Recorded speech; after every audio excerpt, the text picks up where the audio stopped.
What's up YouTube, it's ZapdosTCG here. This is episode 5 and it's all about Gengar Prime from Triumphant.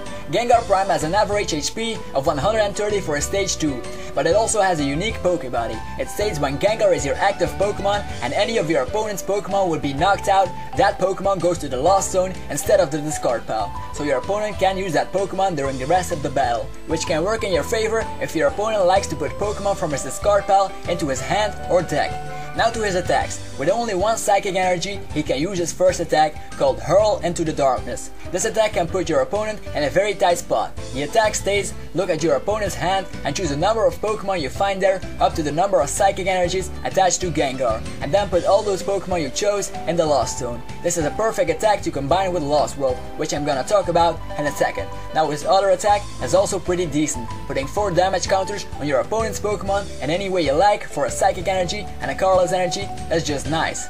Now to Lost World. Lost World is a stadium card from Call of Legends. It states, once during each player's turn, if that player's opponent has 6 or more Pokemon in the Lost Zone, that player may choose to win the game. So the main idea to a Gengar Prime deck, also known as Lost Guard deck, is to put at least 6 Pokemon of your opponent in the Lost Zone, and then declaring yourself the winner with the Lost World Stadium card. And that's where Mime Prime comes in. Mime Prime has a low HP, but has an awesome Pokebody. It states, Mime Prime can use the attacks of all Pokemon in the Lost Zone, both yours and your opponent's. You still need the necessary energies to use each attack though. But still, that Pokebody increases the speed of your deck dramatically, because with his first attack called See Off, you may search your deck for a Pokemon and put it in the Lost Zone, which is great if you're running more than just one Gengar Prime. Then you use the attack of Gengar Prime without having to evolve a Ghastly first. And Mime Prime also has a free retreat cost, which is nice if you're about to be knocked out on your next turn. And a card that works really well with the Lost Guard combo is Seeker, because with Seeker you can put one Pokemon extra in the Lost Zone,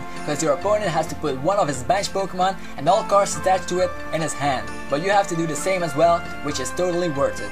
So Mime Prime is one of your opening moves, but not the only one. You can also start with Mime Jr. from Call of Legends. His attack, Sleep Lust, lets you put the top card of your opponent's deck in the Lost Zone and makes you asleep. And with his Pokebody, Mime Jr. prevents all damage done to him if he's asleep. So he's pretty good in this deck. And if you're lucky, the top card of your opponent's deck is a Pokemon, so you'll be one step closer to putting 6 of your opponent's Pokemon in the Lost Zone. And this card also has a free retreat cost. Now to his evolution, Mr. Mime from Call of Legends. This card is also a good card to put in your deck because of his Pokepower, Trick Reveal. It states, once during your turn you may have both you and your opponent reveal your hands. This can work to your advantage, so you know how many Pokemon your opponent has in his hand. After this Pokepower, you should know if you must use Gengar Prime's first attack or not, which is great. Now another attack card that works amazingly well in this deck is Slowking Hollow from the Heart Gold Soul Silver set, or the rare one from Call of Legends.